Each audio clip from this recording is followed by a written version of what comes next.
Trump के दूत ने कहा ईरान पर लगाएंगे प्रतिबंध। चीन बोला यह गलत बात। लड़ाई अमेरिका ने शुरू करवाई। रूस ने भी अमेरिका की लगाई क्लास। संयुक्त राष्ट्र सुरक्षा परिषद की बैठक में हुई दो देशों की भिड़ंत। ईरान के समर्थन में खुलकर आया चीन। $2 लाख की दे रहा मदद। रूस दे रहा है खुफिया जानकारी।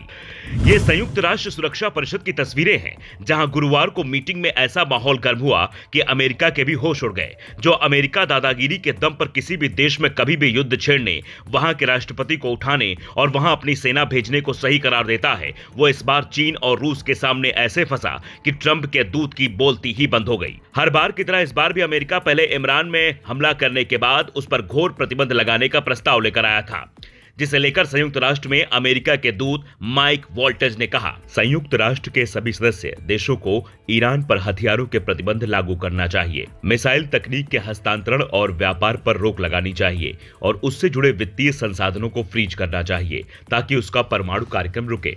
जिसका जवाब देते हुए ईरान के राजदूत अमीर सईद शेरवानी ने साफ कहा कि ईरान का परमाणु कार्यक्रम पूरी तरह से शांतिपूर्ण है। हम किसी भी नए प्रतिबंध को स्वीकार नहीं करेंगे। पर अमेरिका के दूत बार बार प्रतिबंधों की वकालत कर रहे थे, जिसे सुनते ही यूएन में चीन के प्रतिनिधि फू कॉन्ग ने कहा, अमेरिका ही ईरान परमाणु संकट का मुख्य भड़काने वाला है। उसने बातचीत के दौरान ही ईरान के खिलाफ खुले तौर पर बल प्रयोग किया, जिससे कूटनीतिक कोशिशें बेकार हो गई। पुतिन के प्रतिनिधि ने भी ये बातें दोहराई, लेकिन ये दलीलें मानी नहीं गई, क्योंकि संयुक्त राष्ट्र सुरक्षा परिषद 15 सदस्यों में 2 ने इस बार वोट ही नहीं किया और 11 वोट के साथ ये प्रस्ताव स्वीकार लिया गया, जिसमें ईरान की ओर से मिडिल ईस्ट पर किए गए हमले की भी निंदा की गई। पर सवाल ये भी उठ रहा है कि क्या यूएनएससी में प्रस्ताव जाने से क्या जंग रुक जाएगी? तो ऐसा फिलहाल नहीं लगता, क्योंकि ईरान सरेंडर के मूड में नहीं है। ईरान ने जंग रोकने के लिए 3 शर्तें रखी है। पहली, ईरान के कानूनी अधिकारों और परमाणु कार्यक्रम को अंतर्राष्ट्रीय स्तर पर स्वीकार किया जाए। दूसरी, युद्ध में ईरान को हुए आर्थिक और बुनियादी नुकसान का पूरा मुआवजा दिया जाए। तीसरी, ईरान पर भविष्य में कोई हमला ना हो, इसकी तय गारंटी दी जाए। जानकार कहते हैं तीनों शर्तें अमेरिका मानने को तैयार नहीं है और ईरान इन 3 शर्तों के बिना सरेंडर नहीं करेगा। उसके सैनिक आखिरी सांस तक लड़ने का मन बना चुके हैं।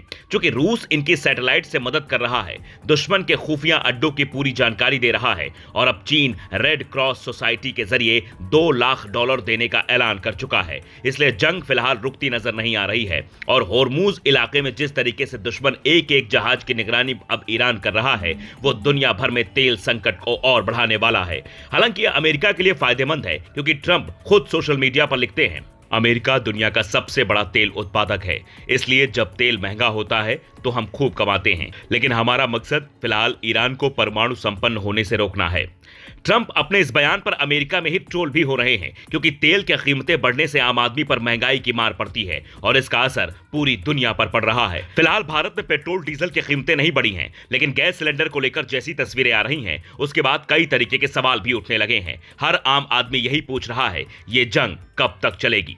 Bureau report, global Bharat TV.